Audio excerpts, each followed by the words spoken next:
malam pemirsa, kita berjumpa di Newsroom, ruang memperbarui informasi Anda yang terjadi sepanjang hari. Saya Anissa Dasuki.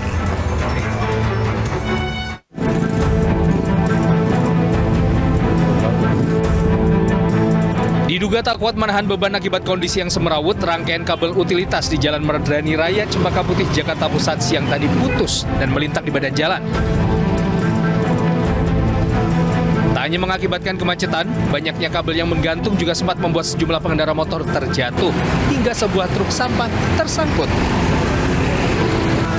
Para pengendara roda 2 harus berkendara cukup pelan dan penuh kehati-hatian, mengingat banyaknya kabel yang melintang di atas aspal. Warga sekitar mengaku sebelumnya telah melaporkan semerawutnya kabel kepada petugas terkait, namun hingga kabel terputus, belum juga ada tindakan. Khawatir menimbulkan kecelakaan yang lebih fatal, sejumlah warga akhirnya berinisiatif merapikan kabel-kabel tersebut secara manual.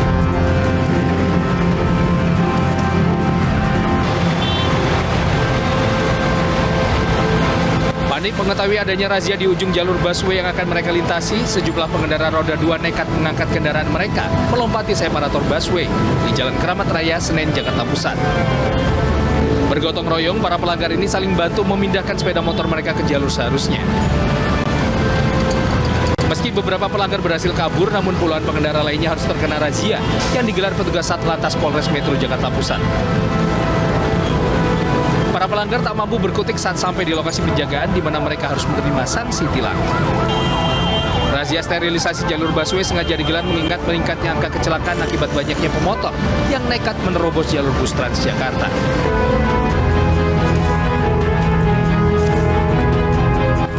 Aksi blokade jalan tol dilakukan belasan warga Jatikarya, Jatisampurna, Kota Bekasi, Jawa Barat. Aksi blokade ini sempat diwarnai ketegangan antara warga dengan petugas keamanan jalan tol. Personel polisi yang mengawal aksi ini mencoba melerai agar tidak terjadi keributan antara warga dengan pengamanan jalan tol. Tak hanya meletakkan dan membakar ban bekas, warga juga membangun tenda dan membentang poster serta spanduk berisi tuntutan mengenai penyelesaian sengketa tanah yang dianggap warga merupakan tanah warisan. Pihak perwakilan warga mengaku tanah warisan milik warga yang kini dibangun jalan tol telah memiliki keputusan MA tahun 2008.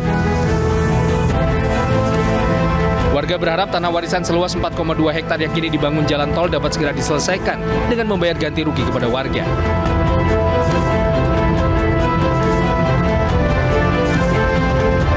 Nekat menguasai trotoar jalan untuk berjualan, belasan lapak pedagang kaki lima di sepanjang bantaran Kali Cideng, Gambir, Jakarta Pusat dibongkar paksa petugas Satpol PP. Satu persatu lapak pedagang berupa tenda, etalase kayu hingga meja dibongkar hingga dinaikkan ke truk. Razia sengaja digelar mengingat pedagang kaki lima semakin banyak yang nekat berjualan. Selain melanggar peraturan daerah tentang ketertiban umum, keberadaan lapak PKL juga dituding merampas hak pejalan kaki, serta dapat mencemari aliran kali akibat sampah makanan. Meski saat ini razia baru sebatas peringatan, namun petugas mengancam akan membawa paksa pedagang jika masih nekat berjualan di tempat terlarang.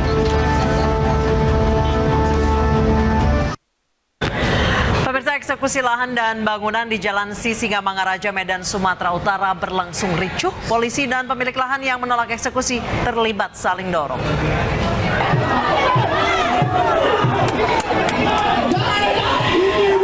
Sejumlah massa yang mengaku sebagai pemilik lahan dan bangunan di Jalan Sisingamangaraja, Medan, Sumatera Utara berusaha menghalangi petugas yang akan mengeksekusi pada Rabu siang.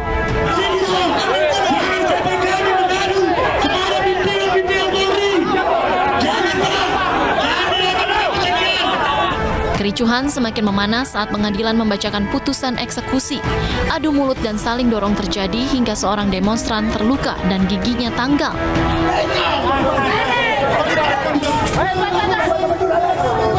Sejumlah demonstran terpaksa dibawa petugas ke Mapolrestabes Medan.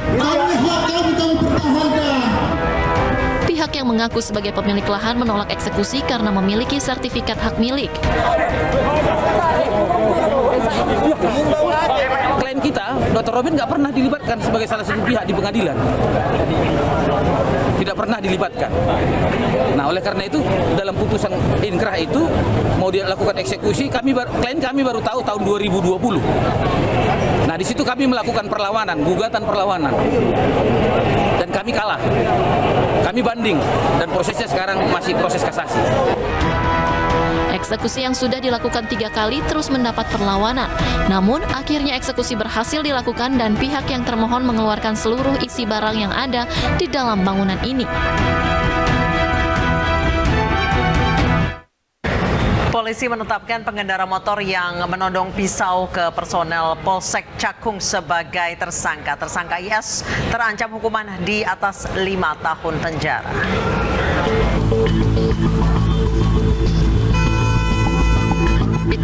Inilah video perselisihan antara pengendara motor dan personel Polsek Cakung yang viral di media sosial. Dalam video, personel Polsek Cakung terpaksa mengeluarkan senjata api karena diancam pengendara motor dengan pisau. Meski pelaku pengancaman sudah minta maaf, namun proses hukum kasus ini terus berjalan. Dari hasil pendalaman, polisi akhirnya menetapkan pengendara motor berinisial IS sebagai tersangka. Ia juga langsung ditahan di Mapolsek Cakung, Jakarta Timur. Ini prosesnya berlanjut hingga ditetapkan sebagai tersangka ya. Pemeriksaannya sudah dilaksanakan dan pelaku sudah ditahan di Polsek Cakung. Untuk pasal yang dikenakan, Bu? Pasal yang kami kenakan adalah Undang-Undang Darurat nomor 2 tahun 51. Akibat perbuatannya, tersangka terjerat pasal 2 ayat 1 tahun 1951 dengan ancaman hukuman di atas 5 tahun penjara.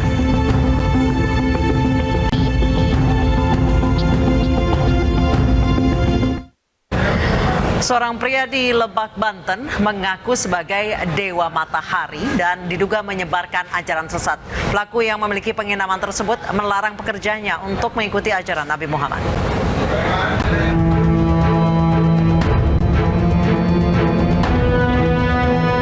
Seorang pria bernama Natromi ditahan polisi atas dugaan penistaan agama di wilayah Kecamatan Bayah, Lebak, Banten. Pria 62 tahun yang diketahui memiliki usaha penginapan di wisata pantai Goa Langir ini mengaku sebagai Batara Surya atau Dewa Matahari. Penangkapan pelaku berdasarkan informasi dari para pekerjanya yang dilarang mengikuti ajaran Nabi Muhammad. Di antaranya melarang pekerjanya untuk sholat. Menurut warga, Natromi melakukan pendekatan secara individu pada calon pengikutnya. Natromi mengiming-imingi jika mengikuti ajarannya akan bisa kaya secara instan. Kalau untuk pelajaran melarang sholat atau menghina air jam-jam, itu bukan didapatkan pelajaran terhadap warga, tapi didapatkannya pelajaran terhadap individu ya, terkait anak-anakannya yang suka datang ke ayah gitu. Terus apakah benar itu warga sempat mengusir Pak Natron? Oh enggak, kalau untuk diusir menurut saya tidak. Hanya saja itu diamankan oleh pihak desa gitu ya, dan ada terkait MUI, Muspika dan Muspida untuk merujuk kepada musyawarah di tingkat kecamatan. Menurut MUI Kecamatan Bayah, sejumlah pekerja telah mengikuti ajaran Dewa Matahari. Kalau dikatakan banyak, ya boleh dikatakan banyak, tapi kalau dikatakan tidak, ya tidak, sebab dalam kita ini dua kesana itu kan sudah banyak itu ya. Ya dari saksi itu kan sudah kita dapatkan 2 orang lah itu yang keluar dari ajaran si ayah tersebut. Natromi kini telah diamankan polisi dan diperiksa atas dugaan penistaan agama.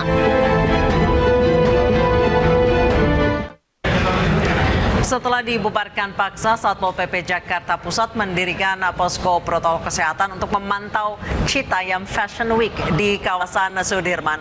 Petugas pun meminta para remaja menaati peraturan dan tidak pulang lebih dari jam 10 malam.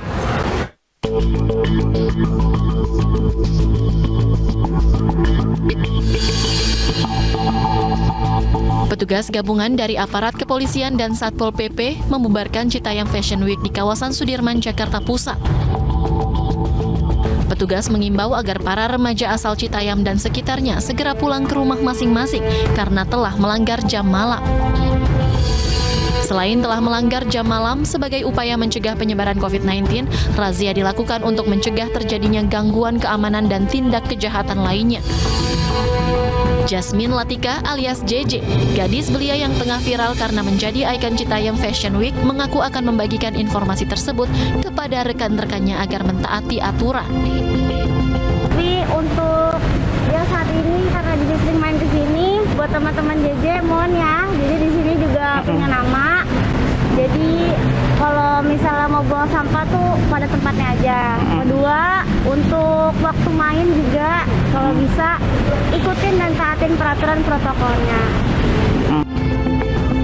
Usai pembubaran ini, Satuan Polisi Pamong Praja Jakarta Pusat menempatkan posko penjagaan protokol kesehatan.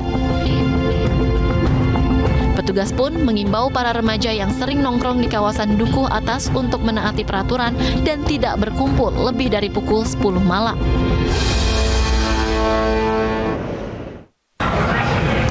Satres Narkoba Polres Metro Jakarta Barat menangkap 4 pengguna narkoba dalam penggerebekan di Kampung Boncos, Palmerah. Petugas menangkap 4 pengguna sabu saat bertransaksi di lokasi. Depan, tutup.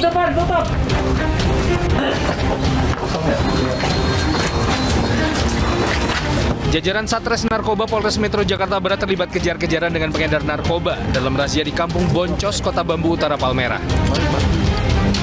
Petugas menangkap 4 pengguna sabu saat bertransaksi di lokasi. Keempatnya positif konsumsi sabu saat dites urin. Petugas juga temukan sejumlah barang bukti narkoba sabu di lapak-lapak yang digunakan pengedar untuk bertransaksi. Barang bukti yang diamankan diantaranya 4 kemasan kecil sabu dan belasan alatnya. Sebelumnya tim kami sudah memantau dan betul tim bisa mengamankan 4 orang dengan barang bukti 6 paket sabu ya. Dan 4 orang yang kita amankan ini semuanya positif. Ya.